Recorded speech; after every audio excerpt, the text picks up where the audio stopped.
uTimotheo wokuqala isahluko sesibili soqala ufunda evesini lokuqala. Ngakho-ke kuqala kukho konke ngiyala ukuba ukunxusa nokukhuleka nokucela nokubonga kwenzelwe abantu bonke, amakhosi nabo bonke abakhulu, ukuze sihlale kahle nangokuthula ngokumesaba uNkulunkulu nangesizotha esipheleleyo.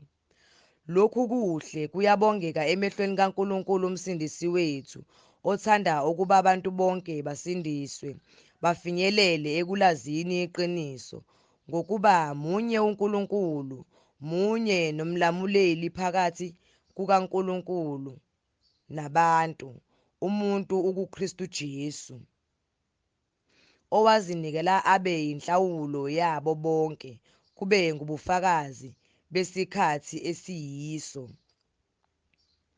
engamiselwa khona mina ukuba ngibe ngummemezeli nomphostoli, ngikhuluma iqiniso, angiqambi amanga, yebo, umfundisi wabezizwe ekukholweni naseqinisweni.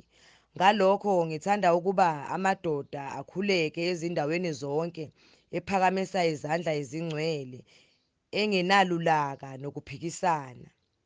Ngokunjalo nabesifazane mabagqoke izingubo ezifaneleyo, bazihlobise ngokuhlonipha nokuqonda, kungabi ngezinwele ezalukiweyo, nangegolide, nangamaparele, nangezambatho ezinemali eningi, kepha njengokufanele abesifazane abashoyo ukuthi besaba uNkulunkulu bahlobe ngemisebenzi emihle.